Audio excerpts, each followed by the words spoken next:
Pak Presiden, izin bertanya, sebenarnya apa yang ada di benaknya Pak Presiden mengenai kemajuan yang Bapak ingin lihat terjadi dalam pendidikan di Indonesia ini? Pendidikan untuk semua. Artinya inklusif, sampai ke pinggiran, sampai ke pelosok desa, pelosok tanah air.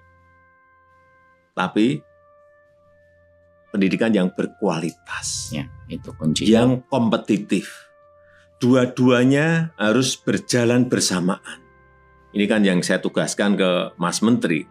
Justru dengan sekarang ini ada pandemi, terjadi percepatan untuk digitalisasi. Jadi kalau melihat di lapangan, proses belajar jarak jauh yang kita lakukan, menurut Mas Menteri seperti apa? Banyak kendalanya.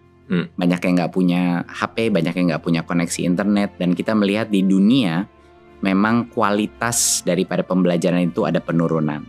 Tapi hal yang dipelajari para guru-guru dan anak-anak mengenai platform-platform digital ini menjadi suatu kesempatan emas bagi kita, Pak Presiden, untuk mengikuti perkembangan itu dan menggunakannya untuk transformasi pendidikan seperti yang Bapak bilang, hybrid. Walaupun anak udah kembali ke sekolah, nanti berbagai macam platform teknologi akan meningkatkan kolaborasi antara guru, orang tua, dan murid dengan cara-cara yang belum bisa kita prediksi, tapi kesempatannya banyak sekali, Pak. Jadi sudah ada terobosan-terobosan? Sudah, Pak. Ke sana? Ada beberapa, ya. Pertama yang saya bilang tadi adalah digitalisasi sekolah akan menjadi salah satu fokus utama di dalam program Merdeka Belajar ini. Tapi ada beberapa program-program yang sangat penting yang sudah diluncurkan, Pak, walaupun dalam masa pandemi.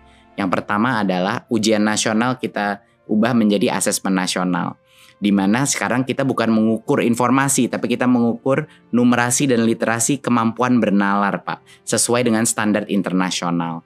Dan pertama kalinya di sejarah kita, Pak Presiden, kita akan menambahkan survei karakter, di mana nilai-nilai Pancasila akan bisa kita ukur dan kita kuantifikasi per sekolah. Isu-isu seperti intoleransi, kekerasan seksual, dan perundungan bisa kita ukur, Pak Presiden. Bagus sekali. Per sekolah, Pak, nanti ada peta-petanya gitu. Bagus sekali. Jadi ini program Big Data, salah satu program Big Data pertama kita, Pak. Bagus Pak Presiden selalu menagih saya mengenai melakukan digital government. Jadi ini step pertama kita, Pak. Ya, itu lompatan yang ingin kita lakukan kan di situ. Betul, Pak. Dan yang kedua, Pak, adalah program guru penggerak, di mana regenerasi kepemimpinan kepala-kepala sekolah kita, pengawas kita, guru-gurunya LPTK kita itu akan keluar dari alumninya guru penggerak, Pak. Saya baru aja di Papua, Pak, kemarin luar biasa, sama di Kalimantan Timur. Banyak dari guru penggerak yang ikut program baru 5 bulan nangis-nangis depan saya, Pak Presiden. Mereka nangis karena apa, Pak? Mereka nangis karena menurut mereka program ini membuat mereka menyadari berbagai macam mispersepsi mereka mengenai apa artinya pemimpin di dunia pendidikan, Pak. Jadi strategi kedua kita, Pak, adalah untuk meluncurkan regenerasi kepemimpinan. Kepala-kepala sekolah kita semua bakal alumni dari guru penggerak. Ketiga, Pak, kita transformasi keuangan. Ini yang dengan dukungan Pak Presiden sangat membantu, Pak. Dana BOS yang tadinya suka datang telat, Pak, di daerah, kita nggak lewat pemerintah daerah, langsung transfer ke sekolah, biar kepala sekolahnya nggak perlu nalangin dulu. Biasanya minjem-minjem, Pak, sama orang tua untuk bulan-bulan pertama. Sekarang alhamdulillah transfer langsung. Kedua, kepala sekolah sekarang punya fleksibilitas, Pak, dalam penggunaan dana BOS. Mereka bisa gunain, kadang ada yang kebutuhannya buku, kadang kebutuhannya digital, kadang-kadang kebutuhannya masker. Adapun yang kebutuhannya perahu untuk nyebrangin anak-anak dari pulau sebelah, Pak. Iya, ini kan negara besar ya. Kebutuhan di setiap sekolah, di setiap daerah, di setiap provinsi itu pasti beragam, berbeda-beda. Betul. Jadi nggak bisa, tidak selalu kayak Pak Presiden, waktu saya pernah ngobrol sama Pak Presiden, keseragaman itu belum tentu keadilan. Iya, betul. Itu, Pak. Dan saya mengambil nasihatnya Pak Presiden, lalu kita buat lewat kebijakan. Pak Presiden juga yang mendorong saya waktu itu untuk melakukan transformasi dana BOS Majemuk, Pak Presiden. Kan aneh kan, Pak. Dulu Pak Presiden bilang sama saya, Mas Menteri, ini aneh kok jadi per anaknya di Jakarta sama per anaknya di Papua, di Pulau Maluku. Jadi setelah kita evaluasi, kita ubah Pak Presiden. Sekarang namanya dana BOS majemuk.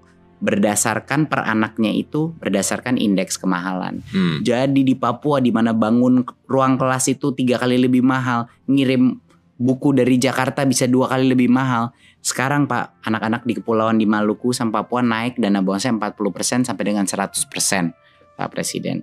Ya itu yang namanya keadilan. Betul.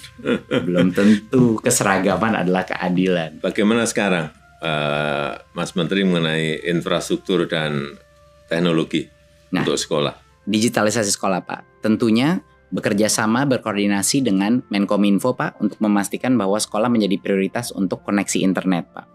Dari Kemendikbud kami sedang mempersiapkan program distribusi laptop terbesar Pak yang pernah terjadi, sehingga anak-anak kita dan guru-guru kita akan bisa mengakses ya, dan tentunya dengan proyektor dan juga dengan wifi router. Kapan itu?